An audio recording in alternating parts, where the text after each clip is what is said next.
There are only four main gemstones: diamonds, emeralds, rubies, and blue sapphires. There have been many fakes in history, but in the 19th century, people went even further. They learned how to grow them. At first, only one type of gemstone, then all the gemstones that you see here. The first synthetic gems were obtained at the end of the 19th century. These were synthetic rubies. Now, a century later, is it still necessary to check if a stone was naturally mined or synthetically produced? Now it is more necessary than ever. Since then, both synthetic diamonds, emeralds, and alexandrites have appeared. There are many more synthetic gemstones nowadays. So all these stones have become more popular in the market? Exactly. Perhaps there are more synthetic rubies than synthetic diamonds, but any precious stone can be synthesized. Ruby red, the color of blood, the color of love. It was the first stone created in a laboratory. And it was the first stone that jewelers could not distinguish from a natural one. And it all happened in 1897 when Auguste Vernil visited a friend of his who was the owner of a jewelry shop. Good evening, Victor. Good evening, Monsieur Vernil. What brings you here? Let me show you. Pardon me, but Oh, what a beautiful rhinestone. this is a real ruby. Real? So big? That can't be, Monsieur Vernil. Check it yourself. The jeweler checked it using all available methods and immediately realized what he was holding in his hands. This is the most magnificent Indian ruby that I have ever seen. Indian? Well, yes, there is no other deposit of rubies with such size and purity in the world.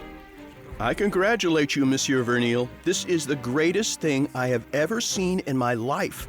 Auguste, I certainly congratulate you. It is priceless. Priceless.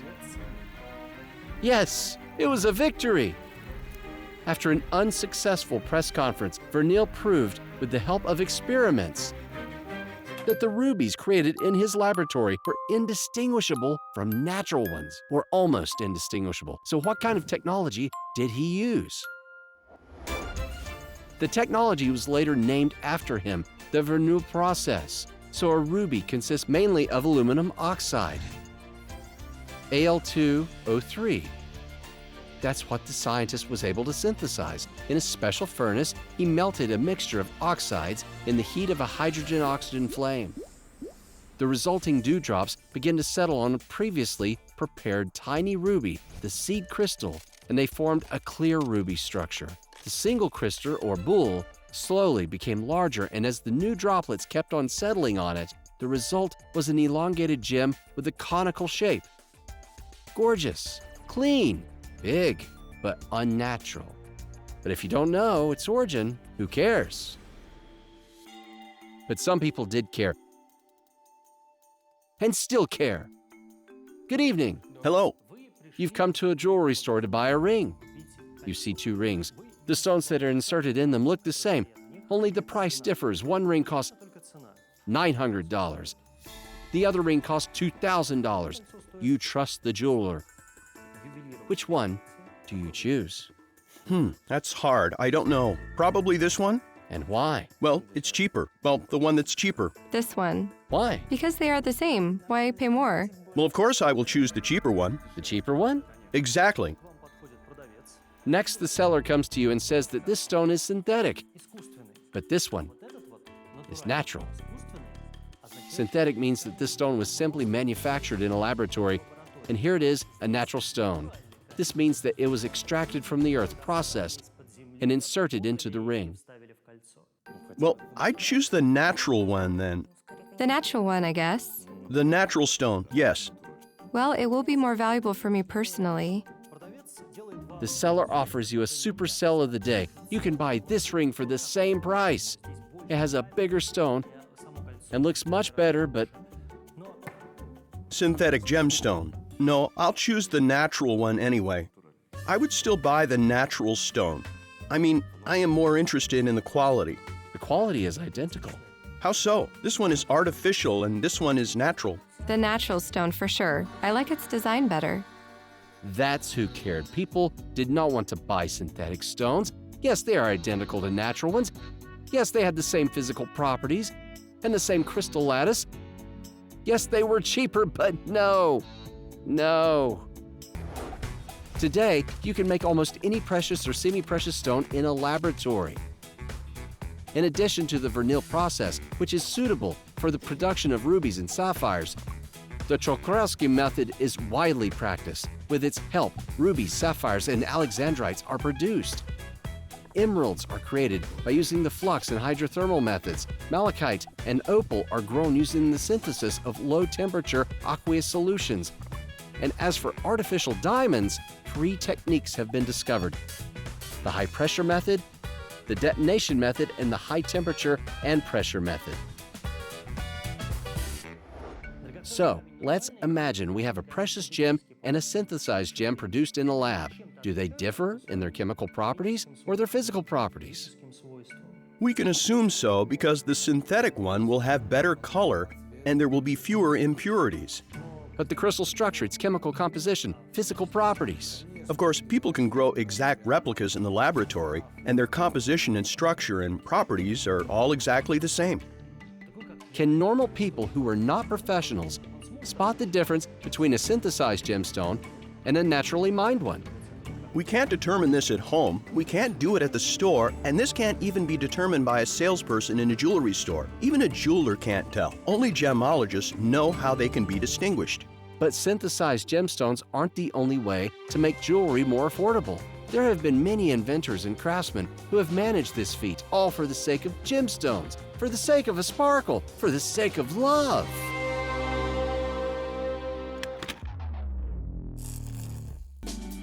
Gemstones are only bright, shiny, and clear in the movies.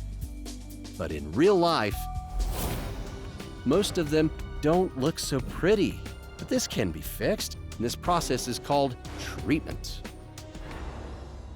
A treatment includes any impact on the precious stone, except cutting and polishing.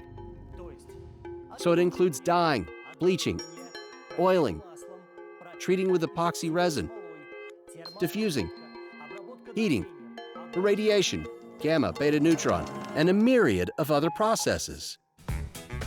But of course, everything must be officially documented in the report supplied alongside the precious stone. Natural stones are denoted by the letter N. Stones refined by traditional, historically established methods, the methods of filling cracks, radiation, heating, are marked with the letter E.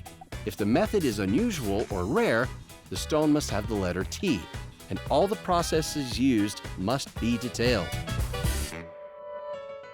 Well, now we have precious, semi-precious, and fake stones been presented to you in a slightly different way.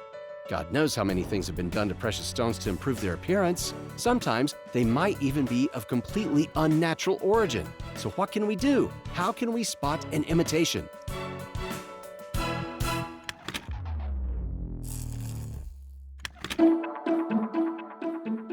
No one can identify the origin of a gemstone without special equipment. We need specialists and professional tools. Thankfully, there are such people. They are called gemologists.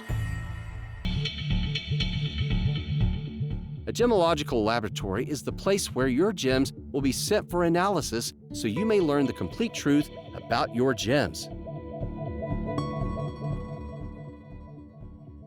A natural or lab-created ruby, treated sapphire with or without color saturation, an emerald process with an oil that hides cracks and defects, or a natural one left exactly as it was extracted from the earth.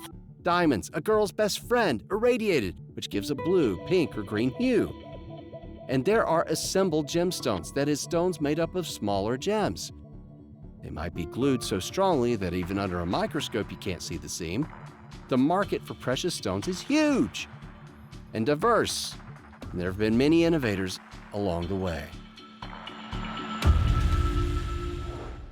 Who usually comes to the laboratory to have gemstones tested? More often than not, it's jewelers who have already purchased and polished a gemstone, so they can come to the laboratory to persuade the buyers that the gem is natural and it wasn't synthetically produced. Well, besides jewelers, who else? Well, it might be the dealers who deliver gemstones. They can buy a sample gem from the supplier if they want to check if they're fake or not. What makes up your expertise? First, when precious stones and jewelry are received, they are described and verified at the door. Many things can be identified immediately. Then comes a more detailed analysis, including spectroscopy, microscopic examination, and so on. By the way, all methods include physical impact on the jewels. Afterwards, a jewel report is written which states if the stone is natural or lab-created, processed, or unprocessed, and if it was treated, it lists all the techniques used. Well,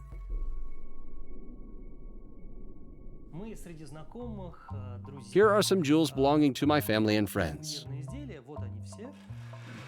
There's a certain amount of precious stones here. Can you take them to your laboratory and test them? Yes, we can do just that. We can take them and conduct an analysis. We will test each stone. If you take that much jewelry, how long will it take for you to make a report on them? The testing itself takes 2 working days. Issuing the report takes a little longer. I mean, it'll take about 4 days in total, I'd say.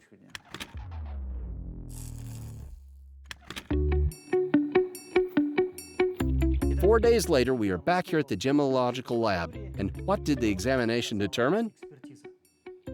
We have reached a conclusion about the stones in your jewelry. They can be divided into roughly 3 groups. The first group is synthetically grown stones, as they are called, as well as glass, cubic zirconia, synthetic rubies, and so on. There is a big variety. The second group is natural stones, but they were treated. So these stones were exposed to some kind of treatment? Right. After they were cut and polished, they might have been heated or filled with an epoxy resin or plastics. Emeralds, for example, are usually filled with certain substances. And finally, we have natural stones that haven't been treated. They have been polished and then inserted into the jewelry.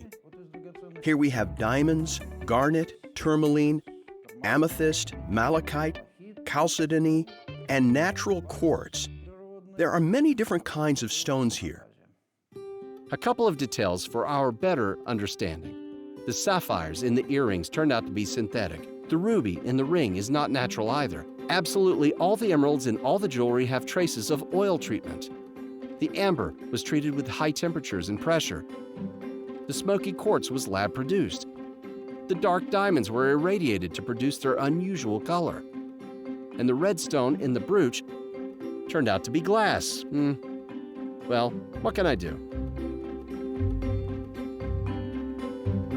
Nothing. Precious stones have always been used to indicate a person's social status, and the market will respond to consumer demands with different propositions.